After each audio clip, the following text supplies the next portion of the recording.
host, Universa, from the Wolf Press Movie Podcast. I'm doing a review of Hereditary, which just came out this weekend, with our good friend, Kale Smith. How you doing, Kale?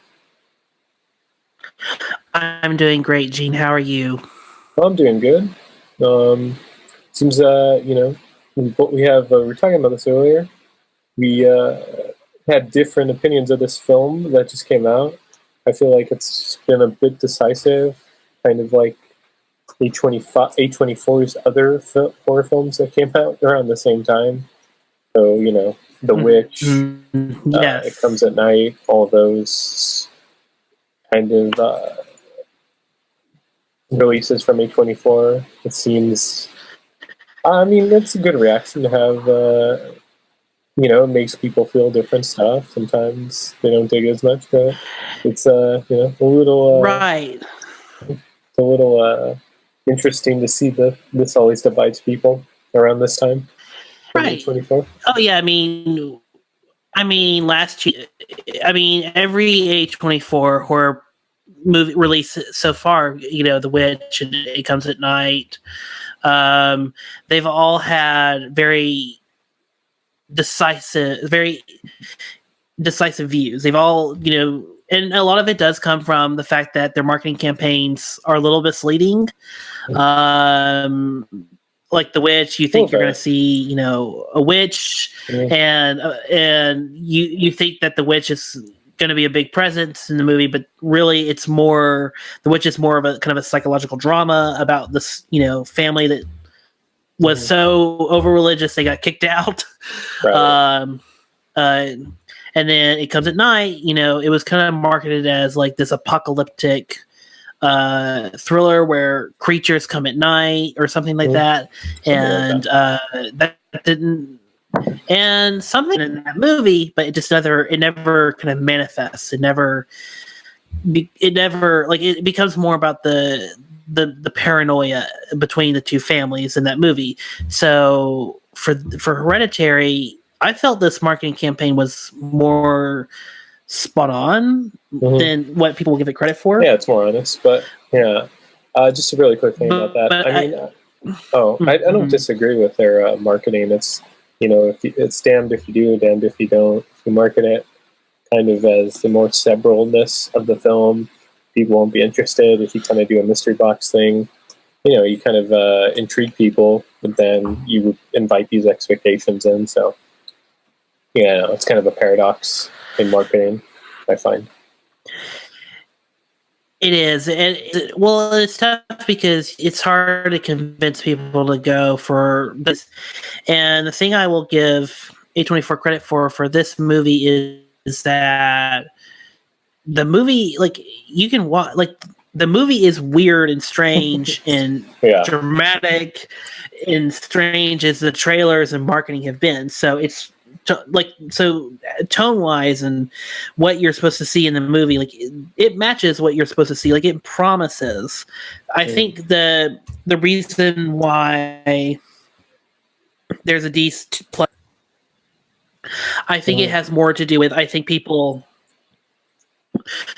don't quite know how to take this movie, including myself. Right. They don't quite know how to receive it. And I think that's what's happening in Hereditary is that it's more of a, it's what you take out of the movie. It's more, that's really what I think people are kind of clinging onto, because some people really, like you and a lot of our friends, really love it. But then there's myself and a couple of our other colleagues that we know that didn't really love it. So, no, definitely. I mean, it's decisive for sure. Let's talk a little bit about the movie. It has many layers to it. You think it's one thing, it turns out to be another thing. Kind of messes with your mind.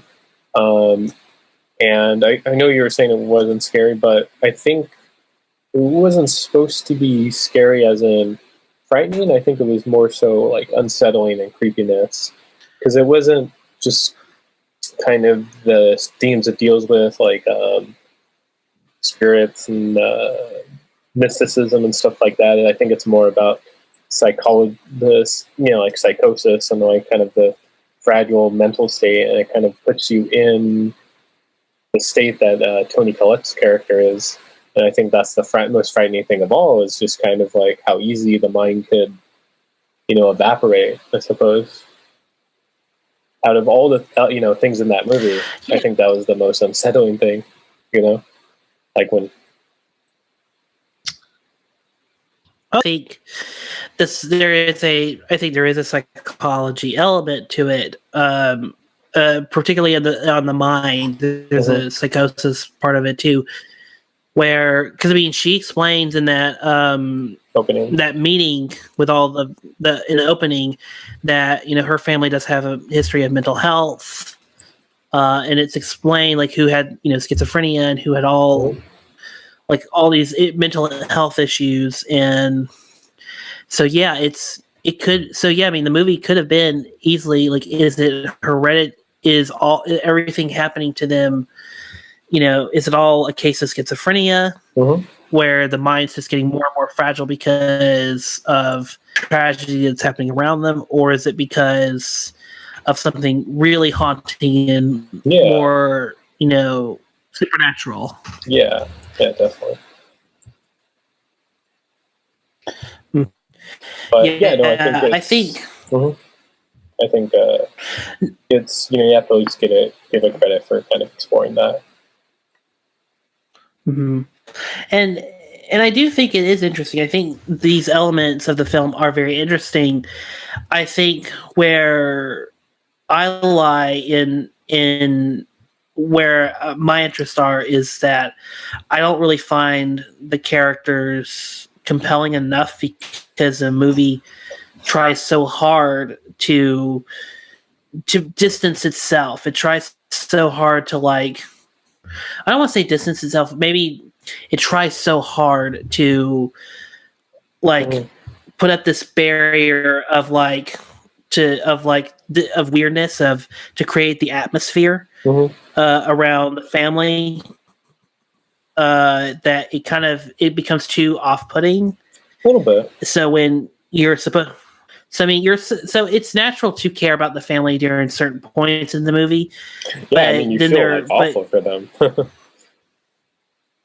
Yeah, they do face multiple tragedies in this one film over the course of months.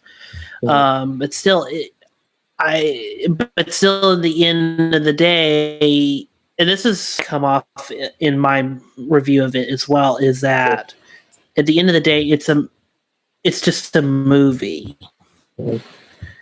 And I don't really, at the end of the day, it's just a movie where I wasn't really just that compelled with everything, even despite the great performances. Sure. And despite everything, I still just, at the end of it, I was like, it's a fine idea, I just don't care. Sorry, I've been talking too much. Oh no, sorry.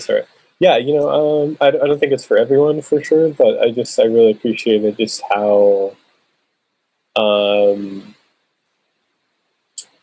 don't know, just kind of, it went against the grain of like horror films. There's like certain rules of horror films, like you don't, like, I don't know, the kid survives. Like, I saw The Strangers recently, and Pray at Night, that was good, but it had all the conventional rules. They don't kill the dog, they don't kill the kids, and this one kind of really like embraces like a kind of antithesis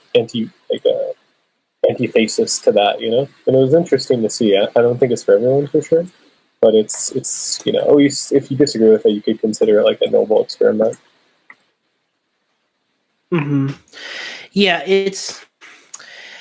Yeah, I would say Hereditary, it's fun, but it's unique enough. But it does belong, and I'll say this, it does belong in the A24 category of movies that are kind of off kilter and kind of off the beaten path. For sure. And that kind of film, that's great. And I've even loved a lot of the A24 put out. I really love It Comes at Night. I still think that's a harrowing picture. Which one was that? It Comes at Night. Oh yeah, I think that's one of their best ones. So that was creepy. And if you watch The Witch as a drama, I think more instead of like a conventional horror movie, I think you'll appreciate it a lot more. Yeah, no, definitely. Because I don't think The Witch works as I do finger quotes, as a scary horror movie, but it works so well as a psychological drama. Mm-hmm. If you imagine it in that, imagine that in that prism. Cool. But yeah, even though we have different kind of opinions on it, at least we could talk about it. So we're going to cut this a little short, Kale. Where can people find you out? You can find me on Twitter at MovieKale. You can find the show, The Youth Critic. You can find it on Podbean, iTunes, and Stitcher. And you can also follow the channel that distributes this podcast, the podcast at KHC Network. And you can also find the show's Twitter at The Youth Critic. Thank you, Gene, for letting me be on the show. Of course. Thank you for being on. All right, thank you. You can find me G9892 at Yahoo. G9892 Twitter, Instagram. Follow the Waffle Press on YouTube, iTunes, SoundCloud, and we've been professional and professional. Thanks.